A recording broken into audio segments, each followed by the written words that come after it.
Si mes calculs sont exacts, lorsque ce petit bolide atteindra 88 miles à l'heure, attends-toi à voir quelque chose qui décoiffe. À l'heure du goûter, on écoute le Magal West sur Westrack Radio. Interview, rubrique, micro-trottoir et musique sur Westrack. Nom de Zeus! Bonjour à toutes, bonjour à tous et bienvenue en cette émission du lundi 12 janvier. C'est la reprise d'une nouvelle saison du Magal West, émission d'information et de divertissement qui, je vous le rappelle, se déroule du lundi au vendredi de 17h à 18h.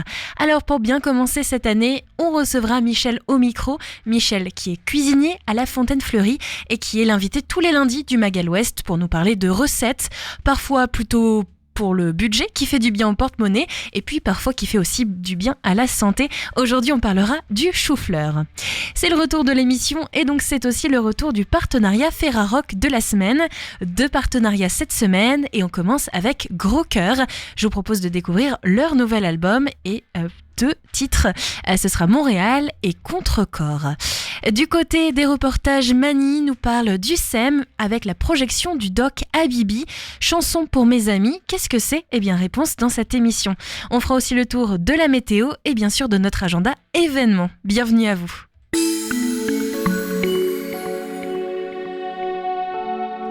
La météo du jour, actuellement, température plutôt froide. Pour cette fin de journée, il fait 11 degrés, ressenti 7. Les rafales seront tournées vers le sud-ouest à plus de 50 km/h. Ce soir, il fera aussi 11 degrés, ressenti 7. Rafales à plus de 40 km/h avec un ciel très nuageux à couvert. Pour votre journée de demain, c'est plutôt la même chose, temps plutôt froid et températures qui ne dépasseront pas les 11 degrés.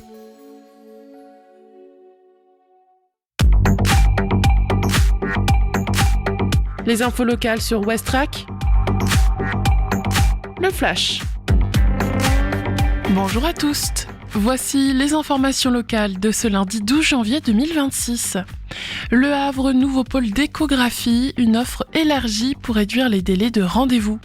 Nora Imagerie a présenté la semaine dernière son nouveau pôle d'échographie au sein du centre médical François 1er au Havre.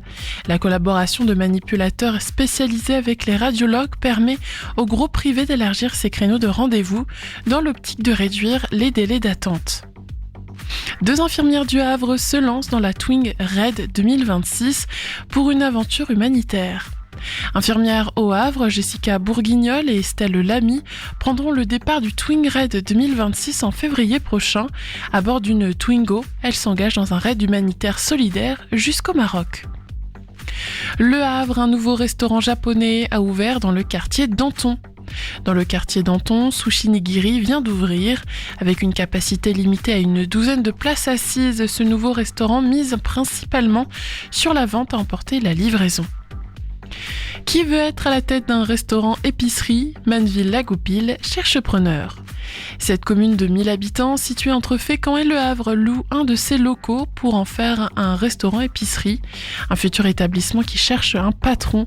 Toute personne intéressée peut joindre la municipalité de Manneville-la-Goupil au 02 35 27 75 76. Près de Fécamp, la Mante explore les villages du Pays de Caux dans le clip poétique L'Aiguille. Déjà passé par Fécamp pour des concerts, l'artiste La Mante dévoile L'Aiguille, un clip tourné entre Yport et Bénouville. Un voyage nocturne et poétique qui annonce son nouvel album, attendu le 20 février prochain. Merci de votre attention, le journal ne s'arrête pas là, car les infos nationales et internationales arrivent tout de suite. Bonsoir à toutes et tous. L'ambassadeur de France à Téhéran convoqué au ministère des Affaires étrangères de la République islamique. C'est le cas aussi de ceux d'Allemagne, d'Italie et du Royaume-Uni. Le régime dénonce le soutien de ces pays aux manifestations en cours. Un mouvement de protestation fortement réprimé. L'Union européenne se dit aujourd'hui prête à proposer de nouvelles sanctions plus sévères alors que plus de 500 opposants auraient été tués selon une ONG de lutte pour les droits de l'homme. Le pouvoir iranien lui réplique avec des manifestations de soutien au régime qui ont lieu dans plusieurs grandes villes du pays ce lundi. Le gérant du bar Le Constellation à Crans-Montana reste en détention provisoire. Décision confirmée par la justice suisse pour ce patron français. Il est mis en cause dans l'incendie du Nouvel An qui a fait 40 morts. Le couple gérant de l'établissement est soupçonné d'homicide par négligence. Le gérant pourrait toutefois être libéré bientôt sous caution. Dans l'actualité également, Jordan Bardella appelle la droite à joindre ses forces en vue des municipales. Déclaration du président du RN lors de ses vœux à la presse cet après-midi. Le Rassemblement national qui va présenter un nombre record de candidats aux élections de mars prochain. Jordan Bardella en a aussi profité pour apporter son soutien à Marine Le Pen, l'ancienne présidente du parti, qui sera jugée en appel à partir de demain dans l'affaire des assistants fictifs au Parlement européen.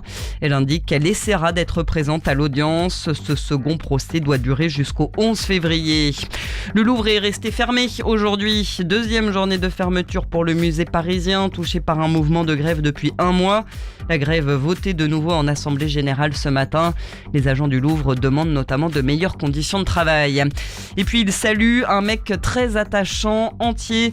La réaction de Zinedine Zidane sur Instagram après la mort de Roland Courbis. Il avait été son entraîneur à Bordeaux et lui avait même trouvé son surnom de Zizou. Tout le monde du foot français rend hommage aujourd'hui à l'ancien joueur devenu entraîneur puis consultant. Roland Courbis avait 72 ans. Et c'est la fin de ce flash. Bonne fin d'après-midi. Des idées sorties pour cette semaine ou ce week-end pour te culturer sur Westrack Radio. Et oui, c'est la reprise, plein d'événements à retrouver au Havre. Une soirée jeu interactif vous attend demain au 10 rue Jean Morel. C'est totalement gratuit. C'est à partir de 18h. Autre événement, soirée poker au McDates avec Red Campus. C'est au 97 rue Paul Doumer à partir de 19h30. Suivi d'un Popcorn Comedy Club, 6 rue Gustave Lenier. C'est aussi à 19h30. Westrack et la Fédération des radios associatives Musiques Actuelles, la Ferrarock, vous partagent la découverte musicale du jour.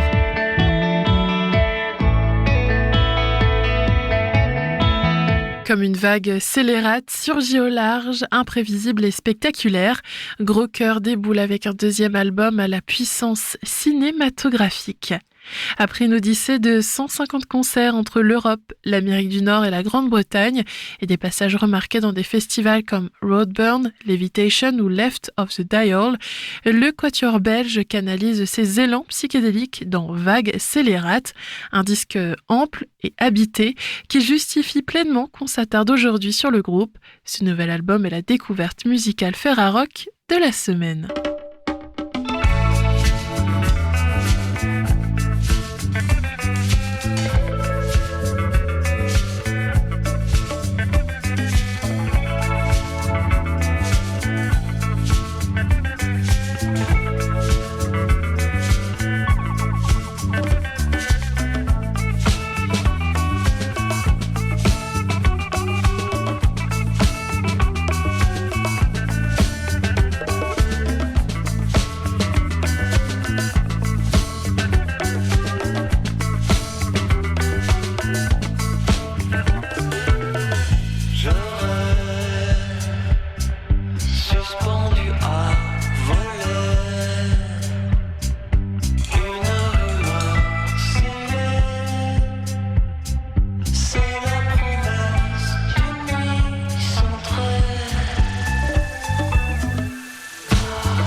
dansant et sans compromis, Vaxellerat se déploie en 5 longs morceaux, véritable transe au long cours. Gros-Cœur y étire le temps, refuse les formats calibrés et s'autorise toutes les dérives. Rock, psyché, stoner, influence désertique ou anatolienne se croisent dans un même mouvement. Disque organique et humain, il fonctionne comme un kaléidoscope sonore évoquant aussi bien Goat, Altingun, Mdou Mokhtar que King Gizzard, sans jamais perdre sa singularité.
enregistré loin de l'agitation, dans un grenier de Soumagne, au studio Coco, avec Laurent Heyen. L'album marque aussi une étape dans l'écriture. La voix s'affirme, les textes gagnent en relief, portés par des récits à la première personne, où métaphores, illusions et désillusions se répondent. Un leurre pourtant, tant vague scélérate, sonne comme une œuvre collective façonnée par 4 personnalités lancées dans un même voyage. La vague emporte tout et on se laisse volontiers submerger. Le MAG à l'Ouest, info, divertissement et bonne humeur sur Westrack. Merci d'écouter le MAG à l'Ouest, c'était Gros Cœur avec donc cette nouveauté Ferrarock. Tout de suite, Mani nous parle d'une projection qui s'est déroulée au SEM. C'est un documentaire qui s'appelle Habibi, chanson pour mes amis. Je vous rappelle qu'en deuxième partie d'émission, nous accueillons Michel. On a rainy night. Je pense pas qu'on va faire le lapin du coup. Non, je sais pas pourquoi on l'a fait déjà. Je pense que c'est moi qui l'ai fait, mais Non, je pense qu'on s'était dit qu'on le faisait. La Flèche, il pense vraiment la question de l'accueil. Depuis ce qu'ils donnent à manger aux gens jusqu'au spectacle qu'ils programment et comment ils accueillent tout le monde, que ce soit les publics, les artistes, comment ils s'inscrivent dans un quartier. Il y a une espèce de rebond. Eux, ils m'accueillent et moi, j'accueille après le public. Je suis une hostess, on dit. Donc c'est pareil, en fait, le host, c'est l'accueilleur, quoi.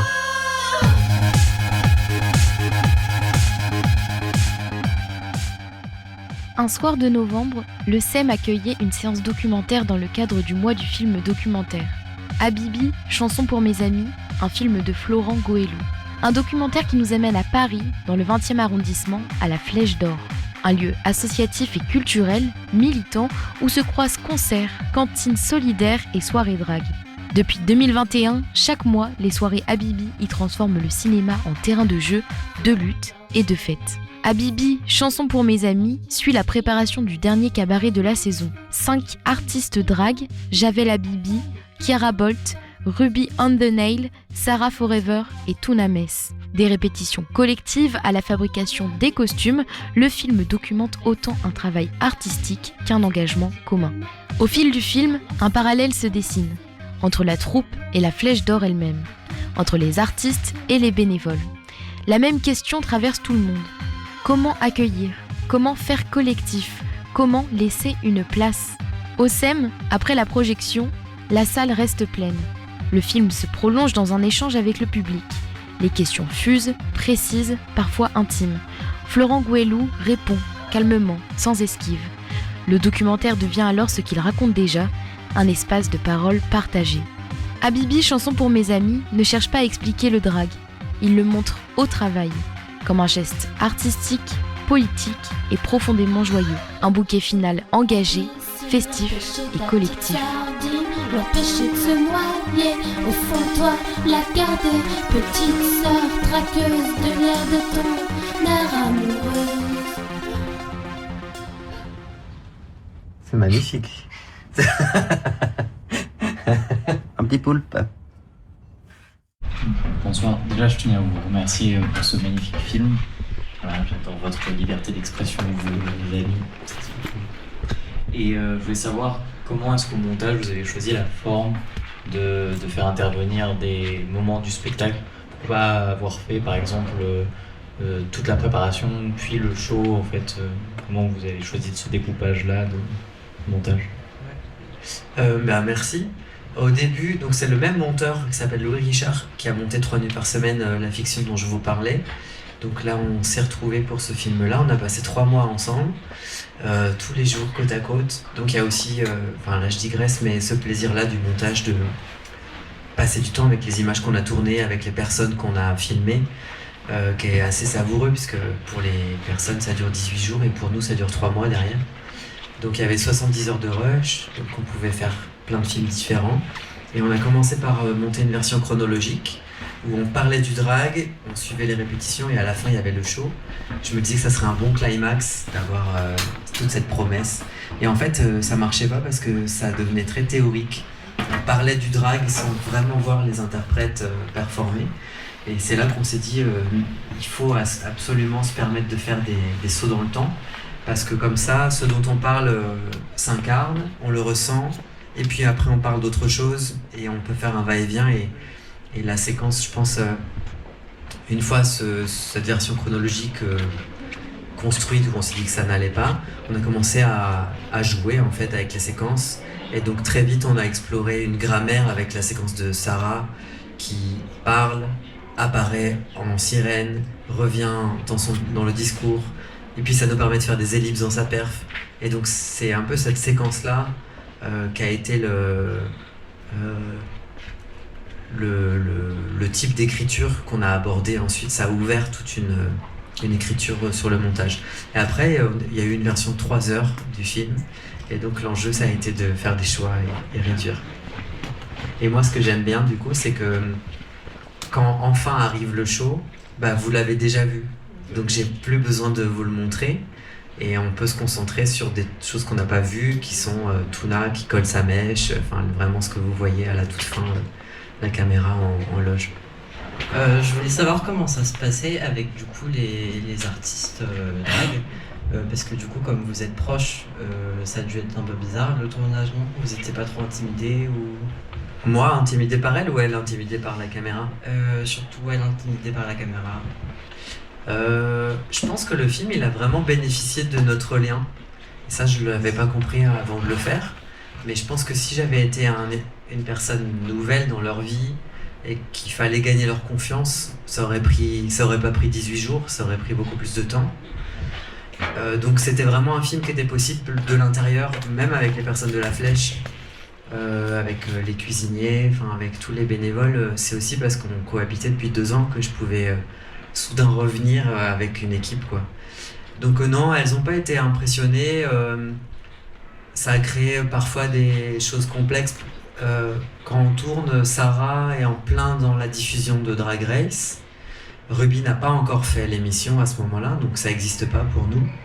Mais donc Sarah, elle vit quelque chose d'une exposition médiatique intense.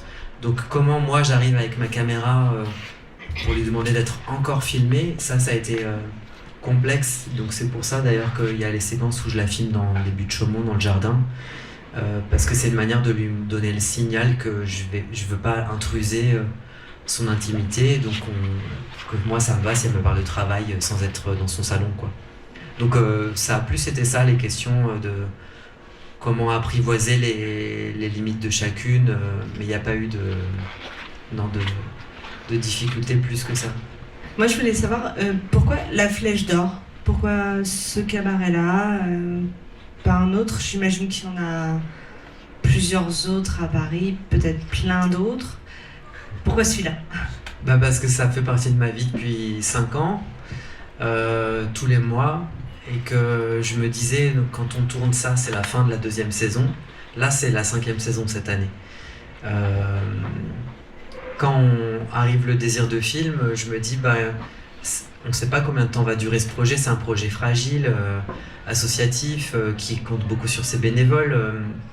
Donc c'est une utopie aussi, c'est une utopie collective et avec plein de belles idées politiques. On ne sait jamais combien de temps ça va durer. Donc à ce moment-là, je me dis, puis même moi, je ne sais pas combien de temps je vais porter ce cabaret. À ce moment-là, je ne sais pas encore que je vais faire encore une saison 3, 4, 5. Donc je me disais, j'ai eu envie de capturer ça et de rendre hommage à ces personnes avec qui je cohabite et qui me font grandir dans ma pensée politique et artistique. Bonsoir, du coup merci pour votre documentaire qui a été hyper enrichissant et intéressant. Et je voulais savoir du coup si depuis le documentaire, est-ce que vous arrivez à dire je quand vous êtes en drague? Est-ce que ça vous a plus libéré ou pas? Merci pour votre question.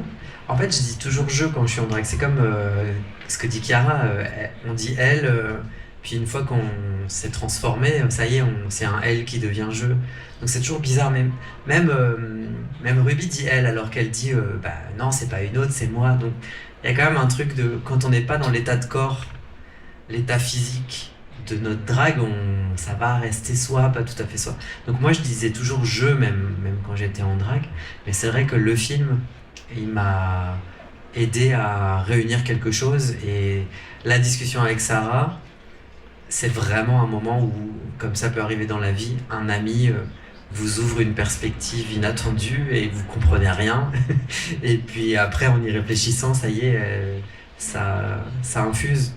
Donc le film, il a été une manière, en effet, de réunir de trouver une unité dans ma pratique artistique et dans ma vie et de me dire je peux être là dans cet état et m'appeler Javel aussi en fait. Donc oui, je dis je même quand je suis pas en drague. Dans différentes interviews, tu as pu dire que ton film était un anti-Drag Race. Tu as pu le citer tout à l'heure dans l'exemple parfait de comment est représenté les dragues. Pourquoi tu as pu dire ça en fait dans cette interview c'est quoi ton rapport à Drag Race et à la représentation des dragues en général en France? Vous avez 2 heures devant vous, dont 1h50 de colère, attention. Est-ce que qui a regardé Drag Race? Vous savez, Drag Race, c'est une émission de télé-réalité avec des drag queens. Donc c'est Top Chef avec des drag queens en fait.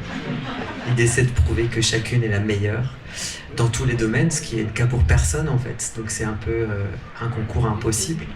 Et c'est produit par les personnes qui ont fait Love Story en démol. Voilà. Donc, vous avez compris où je me situe. Non, en fait, c'était pas tant l'anti-Drag Race que l'anti-narration de Drag Race. C'est pas un brûlot contre Drag Race. Drag Race, ça n'existe pas plus que ça pour nous. La scène drag existait bien avant que ça soit médiatisé et elle existe encore tout autant avec cette médiatisation. C'est juste des chemins parallèles entre un drag artisanal et un drag de spectacle télé. Et moi, en tant que réalisateur, là, je voulais proposer une autre narration. La narration de Drag Race, c'est beaucoup concentré sur le biographique et où les candidates racontent beaucoup leur traumatisme de personnes queer parce que ça fait partie de l'émotion de l'émission. Et moi, je me disais, on va prendre un autre parti, on va parler que de l'artistique. Et quand on tourne, Ruby, elle me parle de sa famille, elle me parle de son enfance, et moi, je lui dis, c'est pas là, ou alors en montage, je monte pas ces images, parce que je fais le pari de me dire, on va juste voir des artistes passionnés ou des militants passionnés par leurs actions militantes, et ça nous dira qui ils et elles sont. Donc en ça, c'était un anti-Drag Race, où Drag Race, à l'inverse, c'est une compétition, et puis on essaye beaucoup de parler des parcours traumatiques, biographiques, que j'avais pas du tout. Enfin, je trouve que je voulais proposer la passion du travail.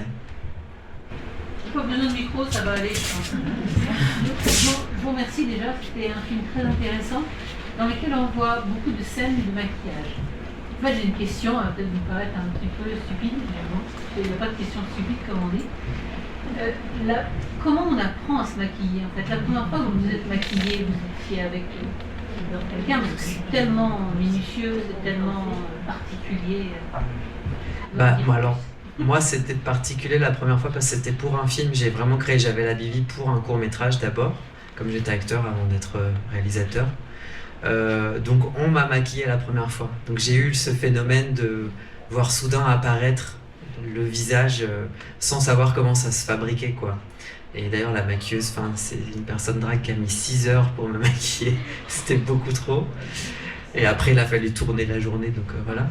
Mais quand ensuite, moi, je me suis mis au drag par moi-même, j'ai appris avec des tutos YouTube. Et puis, on sort, on est moche. Hein. Enfin, je veux dire, la première fois pour tout le monde, il y a une marge de progression. On est moche, mais on est flamboyant et c'est une révolution pour soi. Donc, on est beau de cette audace d'un coup. Enfin, c'est toujours très touchant de voir la sortie d'une première drag queen ou un drag king parce que voilà, il y a une promesse de quelque chose et pour la personne c'est fabuleux de s'être autorisé. Et puis après on apprend les unes avec les autres, les uns avec les autres, on se donne des conseils, donc voilà, ça se bonifie. Moi j'ai progressé depuis parce que Ruby après le film m'a dit oh là là, tu peux un peu plus fondre tes couleurs. Mais parce que j'ai demandé d'ailleurs, je dis mais je réalise que je suis pas une très bonne make-up artiste, c'est pas mon point fort. Et elle m'a dit ouais, tu peux un peu plus fondre tes couleurs, tu peux mettre tes sourcils un peu plus haut, voilà. Donc on s'apprend mutuellement aussi. Et une dernière question, toujours par rapport à l'apparence. On voit beaucoup de scènes aussi avec les corsets, mais vous ne vous blessez pas. Au début, moi je me faisais mal, mais quand on le voit là, c'était extrême. Hein. Ce jour-là, il faisait très chaud, c'était un 13 juillet Donc je finis pas toujours comme ça, voilà. Et puis aussi, je pense que j'ai appris à moins me faire mal et à penser un peu plus mon confort en drague, sortir d'une pratique un peu dure pour le corps, c'est pas nécessaire. Et comme Ruby avec ses scotch, pour le coup ça joue. Mais parce que je sais pas, ça fait partie de du challenge et après ça crée des sensations physiques, on a besoin, c'est comme les talons pour les personnes qui portent des talons. C'est à la fois une contrainte et un empouvoirment, ça fait mal aux pieds mais on est plus grande. Voilà, c'est un jeu comme ça d'équilibre à trouver. Donc Habibi est sorti, en tout cas était fini de réaliser il y a quelques temps maintenant. Depuis, tu en as parlé tout à l'heure, tu as sorti un nouveau court-métrage qui passe sur Arte où tu fais jouer ton père. Ce qui s'était pas vraiment passé dans tes films avant, en fait, de faire jouer des personnes si proches de toi. Et donc, est-ce qu'il y a eu un changement avec Habibi t'as tourné l'intime de tes proches et du coup, maintenant, t'arrives plus à faire jouer tes proches et... Alors, c'est une bonne question. Non. Le film que je mentionnais où j'avais la Bibi, c'était un court-métrage dans lequel je jouais avec mon père. Donc, ce premier film qui s'appelle Un homme, mon fils, qu'on peut pas voir malheureusement, il n'est pas distribué. C'était déjà une expérience de filmer un proche. Et ensuite, j'ai tourné 3 nuits par semaine où il y avait Cookie, il y avait Chiara d'ailleurs qui jouait dedans. Donc, en fait, mes proches ont toujours été dans mes films. Il y a une actrice qui s'appelle Calypso Baquet qui revient dans tous mes films, qui joue toutes les sœurs à chaque fois. Elle joue la sœur générique.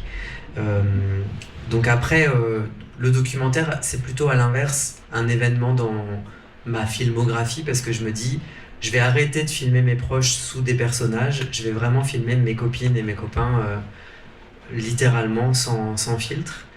Et donc après, en effet, il y a le court-métrage dont tu parles qui est sur Arte qui s'appelle Nous les prochains, qui est la suite.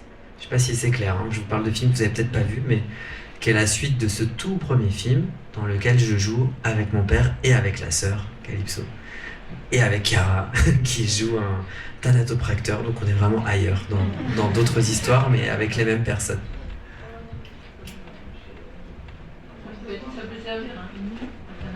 Ah, ça servira toujours un thanatopracteur, pour tout le monde ici, un jour ou l'autre.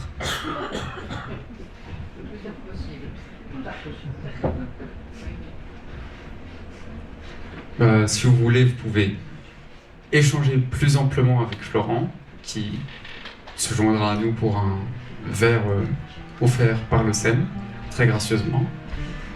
Voilà. Merci.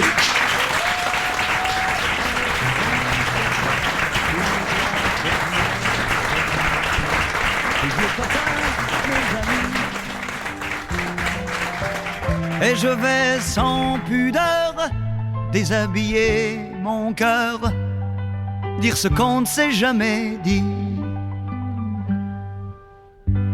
Je ne sais pas du tout, je ne sais pas pourquoi se sont croisés nos chemins. C'est parce que c'était vous, c'est parce que c'était moi. Il faut pas chercher plus loin. Un peu de douceur pour cette fin de journée en ce lundi matin. Michel sera avec nous au micro juste après ce titre pour nous parler du chou-fleur. C'est Robert Finlay, I Wanna Thank You. Partons aux États-Unis pour l'écouter.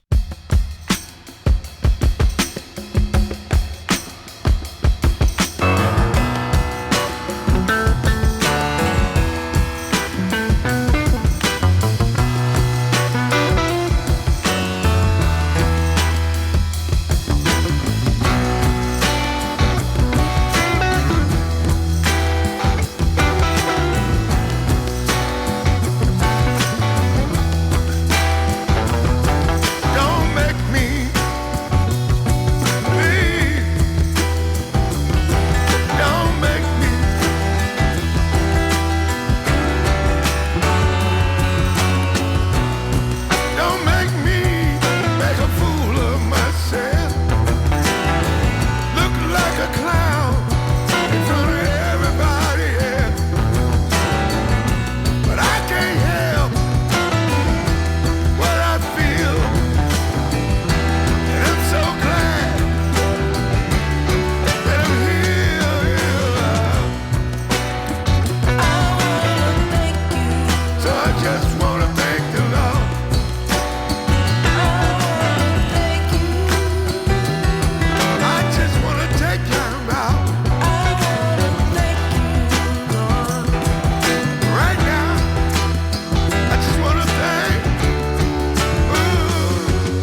J'ai marché longtemps en me retournant sur mes traces de pas dans le néant. J'ai cherché longtemps à dompter le vent, mais chaque ouragan brisait mon élan. Et je n'ai plus peur. Non, je n'ai plus peur. Je n'ai plus peur. Non, je n'ai plus peur. Et il est 17h46. Merci d'être avec nous à l'écoute de ce nouveau Magal Ouest. Nouvelle saison, nouvelle année. Meilleurs vœux à vous et meilleurs vœux à mon invité préféré, c'est Michel de retour. Ça va, Michel? Je suis enrhumé, mais bonne année. Enrhumé, mais bonne année quand même. La santé, j'espère pour toi, Ouais. Michel.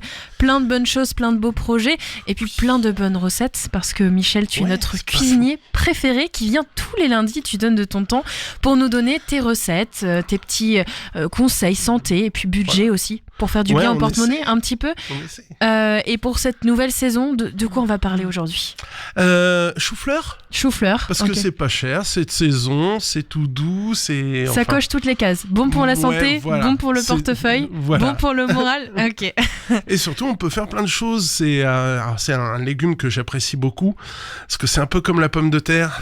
On peut le faire sous toutes ses formes, ça fonctionne. Et donc, j'ai sélectionné que mes recettes préférées. Bon, j'ai fait un peu l'égoïste sur ce coup-là. Une que j'aime beaucoup, qui est pas de saison, mais qui est fort sympathique. On peut faire un taboulé de chou-fleur. En fait, le chou-fleur va remplacer tout simplement la semoule.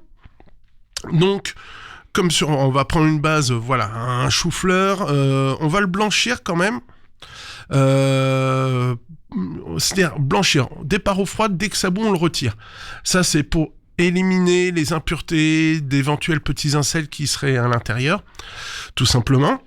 Ensuite, on le refroidit rapidement pour garder tout le croquant, ça, là, c'est hyper important. On va le sécher un petit peu avec un essuie-tout ou un torchon propre. Et ensuite, on va le râper. À côté de ça, on va se faire un petit taboulé un peu luxe. On va blanchir des zestes de citron dans de l'eau bouillante pour très fin et couper en julienne, donc couper très très fin. Dessus, donc on va râper notre chou-fleur. Tout simplement, on va y rajouter du jus de citron. Ensuite, petit concombre. Alors, je sais, c'est pas la saison, mais on garde bien la recette en mémoire pour cet été.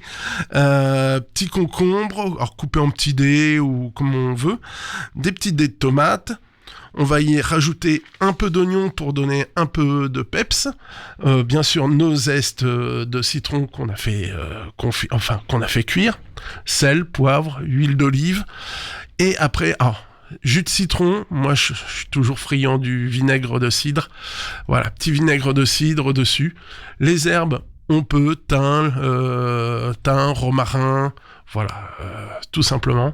Servir bien frais, c'est croquant, c'est agréable. Ça change des suprêmes de... Alors, les suprêmes de chou-fleur, c'est les petits champignons qu'on fait avec le chou-fleur quand on découpe. Et... ça change de ces suprêmes de chou-fleur qu'on trempe dans la mayo à l'apéro, quoi. Petit taboulé, on peut faire des petites verrines, on peut faire un truc fort sympathique. Puis ça se présente sympa voilà, pour les invités. Et si c'est pas de saison, on prend des tomates confites, des petits pickles, voilà, et on améliore. Dans le grand classique, ça je peux pas y couper, c'est le gratin de chou-fleur. Là, c'est vraiment de saison. Le chou-fleur, pareil, on démarre eau froide. Ça commence à bouillir. Là, on pousse un peu la cuisson. On va mettre 5-10 minutes. Ouais, 5. Parce que ça va recuire par la suite. Alors, le souci du chou-fleur, c'est que ça recrache de l'eau constamment, même quand on a bien égoutté.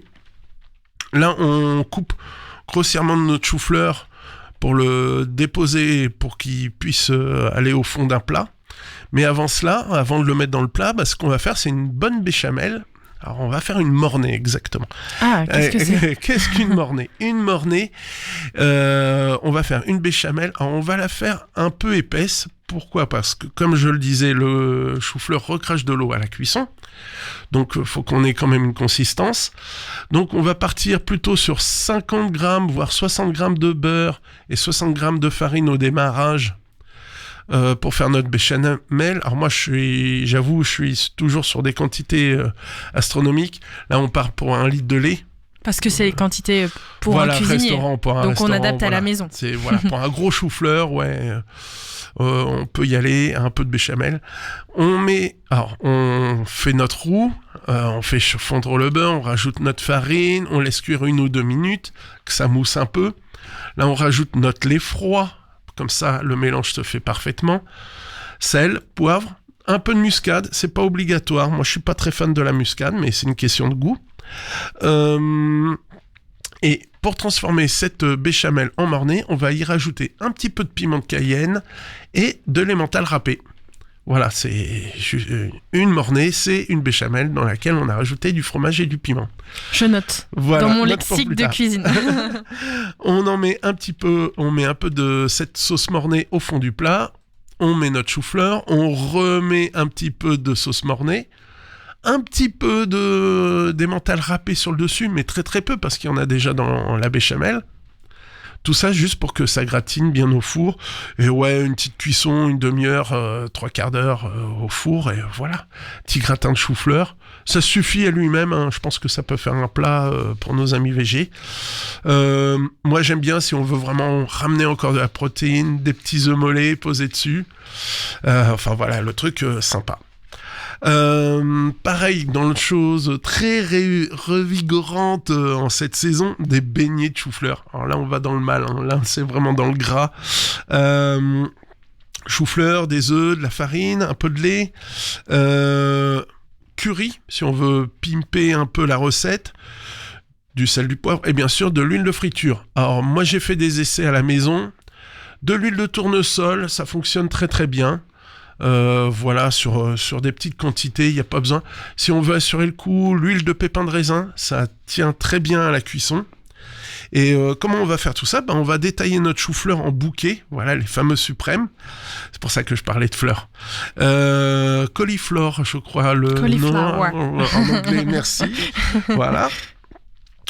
Pareil, on les met dans de l'eau bouillante, on les cuit une dizaine de minutes, hein, c'est un petit peu la base pour toutes les recettes avec le chou-fleur. Et dans un saladier, on va casser 3 œufs, on va y rajouter à peu près 150 grammes de farine pour bien mélanger, pas de grumeaux. C'est à ce moment-là qu'on rajoute notre curry pour pimper. Comme ça sera dans la pâte à beignet, le curry. Sel, poivre, forcément. Des herbes ciselées, si on veut, un peu de persil, hein, ça aussi. On incorpore notre lait. Donc là, il faut 10 centilitres... 10 centilitres de lait pour cette base de 150 grammes de farine. On mélange bien et on trempe tout simplement nos suprêmes de chou-fleur dans la pâte. Alors moi j'ai une astuce, tu sais les brochettes pour les fondus, ça c'est vachement bien pour tremper justement dans les pâtes à frire. Et avec un couteau, on décolle la fourchette pour que ça aille tremper. Une petite araignée ou une écumoire si on n'a pas. Alors l'araignée, c'est une écumoire qui ressemble à une toile d'araignée. D'accord. Donc, voilà, c'est génial pour les fritures. Il suffit de regarder 1 ou 2 recettes asiatiques, il y a toujours une araignée dans le coin qui traîne généralement. Voilà, petit beignet. Et là, bien sûr... On peut faire une petite mayo, pareil, une petite sauce, sur le côté. Ça, à l'apéro, c'est sympa. En plat aussi, moi j'aime beaucoup ce genre de petite friture. La version toute simple aussi, panée. Panée, pareil, on rajoute un peu de paprika dans la panure. Alors, panée, moi je fais qu'une méthode, je crois que c'est à la française parce qu'il y a à l'anglaise et à la française. Votre chou-fleur pré-cuit. Donc pareil, parce qu'il va recuire au four par la suite. Alors j'en viens. On a nos suprêmes de chou-fleur, on les trempe dans la farine, on les trempe dans l'œuf battu, dans notre chapelure. Dans la chapelure, c'est là où on va rajouter notre paprika. Ensuite, une fois qu'on a pané tous nos morceaux de chou-fleur, on les met on les poêle, juste pour les colorer. Ensuite, on les met dans un plat avec une feuille de cuisson, un plat qui va au four, et on finit la cuisson tout doucement au four, 10 minutes. Ça évite que ça cuise trop longtemps dans la friture, que ça soit trop gras. C'est comme ça qu'on obtient des panures légères, c'est plus facile à manger. Et là, max de croustillant, le moelleux à l'intérieur. Voilà, petite recette, moi, chou-fleur pané. Vraiment, le truc de l'hiver... Alors, j'aime bien, c'est que j'ai des notes, mais je les lis plus, là, du coup. C'est le velouté de chou-fleur. Velouté de chou-fleur. On part sur 1 ou 2 oignons qu'on fait revenir dans du beurre. On va, une fois que l'oignon est bien confit, bien cuit, là, on va y rajouter... C'est juste pour avoir une petite base pour démarrer notre soupe. On va y rajouter de la farine, autant de beurre que de farine, pour faire un roux à l'oignon, en gros. C'est ce qui va faire le liant de notre velouté. Là, on y rajoute notre chou-fleur, de l'eau. Si on veut vraiment la recette à la française, on va dire un petit peu de vin blanc, de l'eau, ciboulette ciselée, voilà. On mélange bien. Quand on mélange, on gratte bien au fond pour s'assurer que la farine colle pas et que ça brûle pas au fond. C'est pas que ça va être désagréable au goût, mais surtout ça va faire des petits points noirs qui visuellement c'est pas très joli, quoi. Donc on évite, on gratte bien le fond de la casserole, de la marmite avec la spatule quand on mélange notre soupe. Une demi-heure de cuisson et là on mixe, on prend la petite girafe, on mixe, faut vraiment que ça soit pulvérisé, on remonte encore en température pour que la liaison se fasse un peu plus, mais normalement il n'y a pas de souci. Là on a un velouté de chou-fleur, alors du Barry si je me rappelle, le velouté du Barry. On peut rajouter, alors haute version, on fait pas de roux, on peut rajouter une pomme de terre, c'est l'amidon de la pomme de terre qui va faire la liaison, autrement dit on met le chou-fleur, la patate, tout dans la casserole, de l'eau, on fait cuire et on mixe le tout à la fin. Et surtout, celle que je préfère comme recette sur un velouté de chou-fleur comme ça, c'est on met pas d'eau, on met pas de vin blanc, on met du lait de coco. Et là, on a vraiment un sucré-salé fort sympathique. Et là, on s'amuse. Curry ou piment, voilà, faut amener un peu de chaleur. Petite finition sur ce genre de recette, par exemple chou-fleur au lait de coco. Moi j'aime bien, c'est les amandes. On met quelques amandes torréfiées, concassées. Là ça va amener à la place des croûtons, tu vois le truc. C'est assez rigolo. Petite carotte râpée aussi, ça ramène un peu de sucré et de croquant dans le petit velouté. Si on a beaucoup de chou-fleur, parce qu'on va parler conservation quand même un peu des aliments. Les pickles, alors ça c'est bien parce que là c'est la saison des choux. Choux verts, choux fleurs, on est en plein dedans là, décembre, janvier. Et les pickles, c'est en gros, on va faire comme des cornichons. Donc il vous faut du sucre, 100 g de sucre, 200 g de vinaigre, 300 g d'eau pour un chou-fleur. Ensuite, en fait, on met tout le sucre, le vinaigre, l'eau à chauffer à température. Nos suprêmes de chou-fleur dans un petit bocal. Alors là, petit parce que c'est ambiance cornichon, quoi, c'est à picorer. Et on met tout ça dans des bocaux. On met notre chou, on verse par-dessus notre saumure, parce qu'en fait, on vient de réaliser une saumure, ce qui permet la conservation. Si en plus c'est des bocaux, alors pardon, je cite la marque, Le Parfait, avec le petit élastique orange, là c'est génial parce qu'on va vraiment les conserver pendant des mois. Donc quand on va arriver les premiers barbecues, hop, on sort ces petits pickles pour accompagner ces grillades. Et après, oui, on peut pimper notre marinade, parce que c'est une marinade en saumure. On peut y rajouter du thym, du laurier, des baies de genièvre. Voilà, on s'amuse avec les aromates. Et ça, franchement, c'est sympa. Les petits pickles cornichons, on le voit souvent quand on se balade dans les rayons des grandes surfaces. À côté des cornichons, il y a ces mélanges de légumes un peu bizarres, carottes, choux-fleurs, petits légumes, généralement, c'est marqué petits légumes, pickles. Alors, il faut savoir que cette recette marche avec le chou-fleur, mais aussi avec le chou vert, le chou rouge. Voilà, on peut s'amuser. Moi, j'avoue que les petits choux-fleurs comme ça, picorés, c'est très ambiance tapas. On voit ça souvent en Espagne et autres. C'était pas mal. C'était pas mal pour une première, ça me donne faim. Je sais que tous les lundis maintenant à 17h30 dans le Magal Ouest, Michel va nous donner faim. Ouais. Merci pour ce retour dans l'émission et puis on poursuit chaque semaine avec toujours plus de recettes. Et je serai là samedi. Mais oui, c'est le retour aussi de Gastronomiquement Vôtre. Oui, avec les deux sauvages, avec Henri et Maxime. Non, Maxime, c'est pas un sauvage. Ouais, il y a un sauvage, c'est Henri. Et non, voilà. On va faire notre entrée, faire un petit bilan, galette des rois, un petit bilan, les fêtes, les recettes, voilà. Qu'est-ce qu'on a découvert, peut-être un coup de gueule ou pas, je sais pas encore, on verra. Et la semaine prochaine, moi je parlerai bien des tendances, parce que je sais que chaque année en cuisine, il y a des tendances. Alors je me questionne, 2026, il y a des tendances, peut-être on pourrait en parler la semaine prochaine. Qu'est-ce qu'on a eu ? Alors, dans les tendances, déjà 2025, il y a eu le pâté en croûte, parce que ça j'en ai vu passer sur les réseaux. Le miso, que j'ai vu souvent très présent, issu de la cuisine asiatique. Les maquis sous toutes les formes, j'ai vu du poireau vinaigrette en maquis, j'ai vu du foie gras en maquis, enfin ça devient un petit peu n'importe quoi. Moi, associer du riz avec du foie gras, j'ai pas compris le concept, mais bon, on a le droit, hein. J'ai vu des maquis desserts.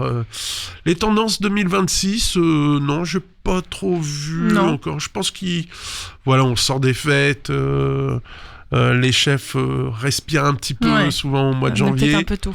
Mais ce serait marrant, on va aller gratter les tendances. On va garder un œil là-dessus. Ouais. En tout cas, on se donne rendez-vous lundi prochain à 17h30 et puis pour découvrir donc ce que vous avez à dire sur les galettes des rois, il y a un peu, vous avez parlé peut-être un peu d'italien aussi, j'ai cru entendre que... Je crois que Henri veut nous parler le fait que la cuisine italienne est rentrée au patrimoine de l'émission. J'ai cru entendre dans l'oreillette. Voilà. Ok, on se donne rendez-vous donc pour ça. Ce sera samedi à 11h. Bien sûr sur Westrack Radio. Bonne soirée à vous, on se donne rendez-vous demain, vous le savez, on est reparti à nouveau pour une semaine d'émission de 17h à 18h. Alors on se quitte en musique, partons un petit peu de voyage au Canada et rendez-vous demain avec notre invité. À demain. Merci Michel. Merci Lucie.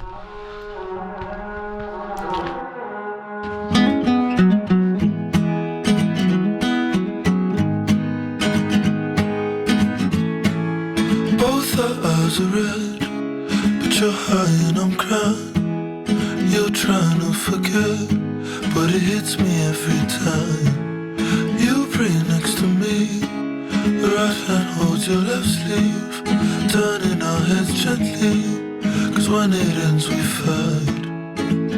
And in that warm winter I withered, I just wanna get better.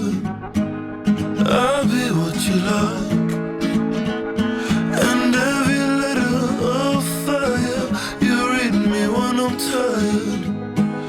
Makes me wanna cry. Whose Lord are you naming when you start to break things? It's my only life you hold. And when you left me waiting, I thought, did you do it in the name of God? Did you do it in the name of God? Wake up in the evening and the day's already done, and I walk to the nearest door just to see someone. And everything is black, your hands in